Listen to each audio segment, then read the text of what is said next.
अस्सलाम वालेकुम नाज़रीन, मैं हूं डॉक्टर मसूद परवेज़। आप मेरा चैनल देख रहे हैं इनोवेटर पाकिस्तान।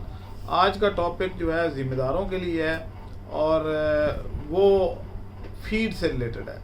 सस्ती फीड कैसे बन सकती है। ठीक है, मैं न्यूट्रिशनिस्ट था, बड़ी बड़ी फीड मिलों का मैं प्रोडक्शन मैनेजर रहा हूँ, लेकिन हैरानगी मुझे इस बात पे होती है कि जो तालीम हमने यूज़ की या हासिल की जो तालीम, वो तालीम जो है आगे इस्तेमाल नहीं की हमने, और हम वो ही काम कर रहे हैं जो एक अनपढ़ बंदा भी कर सकता है।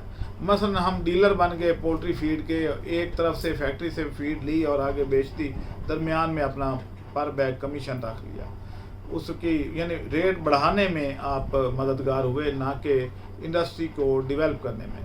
तो खैर, मेरी छोटी सी काविश यही रहती है हर वक्त कि मैं ऐसी चीज़ें बनाऊं, ऐसे काम करूं जिससे लोगों की भलाई हो, मुल्क की भलाई हो, और मेरी अपना अंदर इनर जो है मेरा वो सेटिस्फाई हो कि भाई जो तालीम मैंने ली, मैं कोई नई चीज़ बना के लोगों को बताऊं।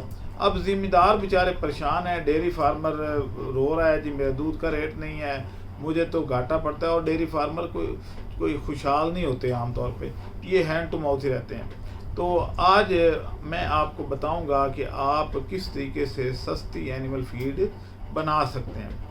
नंबर 1, आपने राइस स्ट्रा यानी जिसको पराली कहते हैं या तूड़ी वीट स्ट्रा लेके इसका पाउडर बनाना है और इसमें CSL डाल देना है। CSL जब आप मिक्स करेंगे तो CSL लिक्विड होता है, गाढ़ा जैसे शीरा होता है इस तरह का, तो उसका सरफेस एरिया जब बढ़ेगा उसमें आप मिक्स करेंगे, मिक्सर में डालेंगे, तो आजकल की धूप में सुबह रखेंगे शाम को सारा मॉइस्चर ख़त्म हो जाएगा। मॉइस्चर ख़त्म करना इसलिए ज़रूरी है कि जनाब अगर अदरवाइज़ फंगस लग जाती है, तो जब वो ड्राई होगा तो उसकी जो प्रोटीन होगी वो 30 होगी, और ये ग्लूटन 30% का रिप्लेसमेंट आपके पास आ जाएगा, और इस तरीके से आप 20 से 25% इसको खुराक में ऐड कर सकते हैं। अब इसके बनाने का तरीका जो है वो भी मैं आपको समझाना चाहता हूँ। इस सिलसिले में हम एक प्रैक्टिकल ट्रेनिंग अरेंज कर रहे हैं ताकि आप लोगों को वो सारा जो बनेगा, और CSL को कैसे मिक्स करना है, स्प्रे कैसे करना है, कितना टेम्परेचर पे होना चाहिए, और जो आपकी तूड़ी का जो पाउडर बनना है वो कितने मैश साइज़ का होना चाहिए, कितनी देर मिक्सिंग में लगेगी, ये सारा कुछ आपको समझाया जाए। अल्लाह ताला ने पाकिस्तान को धूप तो मुफ्त दी है, अगर गवर्नमेंट ने टैक्स ना लगाया कि जनाब आपने इस पे ये खुश क्यों की है, तो इंशाल्लाह आपको ये बहुत सस्ती पड़ेगी।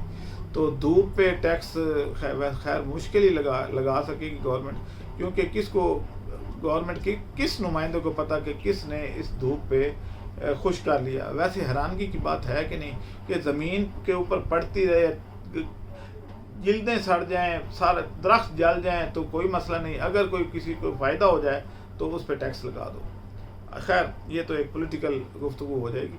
तो जनाब आप जब ये कर लेंगे तो आप घर में अपने फीड को या वनडे को सस्ता कर पाएंगे। इसके मुतबादिल कई और अज़ा भी हैं जो कि प्रोटीन से भरपूर हैं लेकिन वेस्ट हो रहे हैं, और प्रोसेसिंग टेक्नोलॉजी किसी को नहीं पता। तो अब मैंने ये सोचा है कि 4-5 वीडियो ऐसी डालूं जिससे आपकी फीड के जो सोर्स है उसको चीप करने में मदद मिले।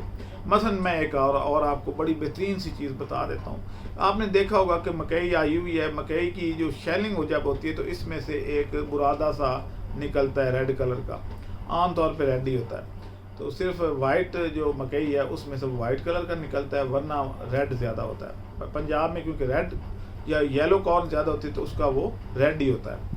तो वो बेहतरीन किस्म का आपका एक फिलर है और चोकर को रिप्लेस कर सकता है। 25% जो मैंने पहले चीज़ आपको बताई आप वो रिप्लेस कर लें और 20% ये ऐड कर दें, तो आपका 45% जो आपकी फीड है उसमें जब आप मुतबादल पे आ जाएंगे तो आपकी फीड की कीमत डाउन हो जाएगी।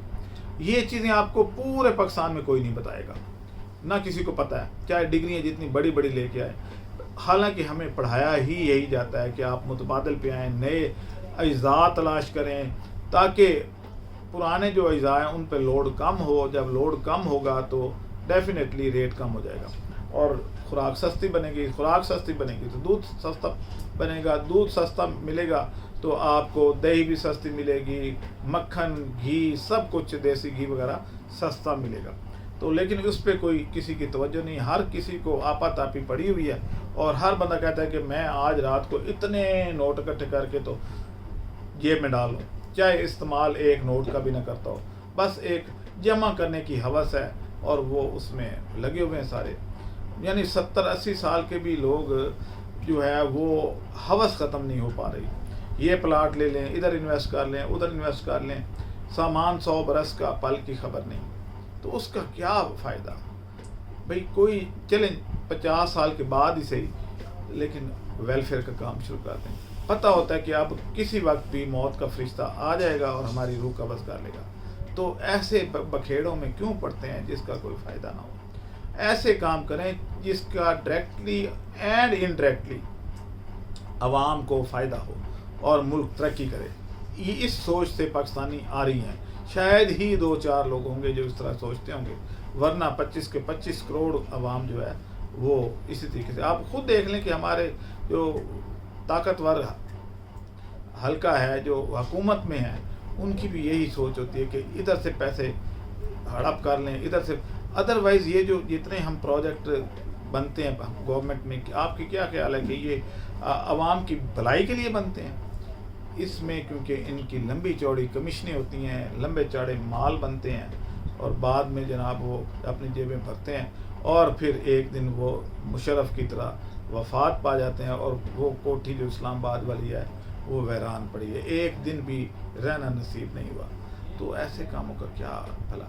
اس کے مقابلے میں آپ دیکھیں کہ ڈاکٹر قدیر خان نے کام کیا، اور آج ہر بندہ اس کو یاد کرتا ہے، اس کی جو بھلائی اس نے کی، ملک پہ احسان کیا، وہ سب کو پتہ ہے۔ تو آپ خود بتائیں کہ ایوب خان کی قبر میں نے خود جا کے دیکھی ہے، تو کتنے لوگ وہاں دعا کرنے جاتے ہیں، لیکن ڈاکٹر قدیر خان کی قبر پہ میں نے خود دیکھا ہے کہ رش لگا ہوتا ہے، درجنوں لوگ مجھے ہر وقت نظر آتے تھے جب بھی میں جاتا تھا۔ تو خیر، آپ ایسے کام کریں، اپنا علم بانٹیں، ایسے کاموں میں اپنا ٹائم صرف کریں جس سے چلیں ٹھیک ہے آپ کی روٹی روزی بھی ضروری ہے، لیکن جس سے ملک کی بھلائی ہو، عوام کی بھلائی ہو۔ تو میں کیونکہ بیسکلی ویٹنری ڈاکٹر ہوں، تو میں چاہتا ہوں کہ میری جو بیسک ڈگری ہے، میں اس میں سے جو علم میں نے حاصل کیا یا جو انوویشن میں کر سکتا ہوں وہ میں عوام تک پہنچاؤں، کیونکہ میں بھی اب 60 سال کا ہو چکا ہوں۔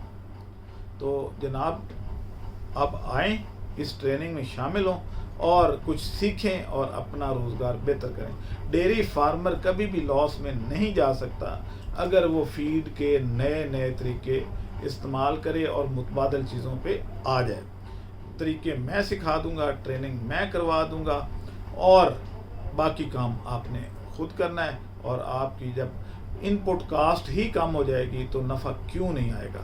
بتائیں مجھے کیوں نہیں آئے گا؟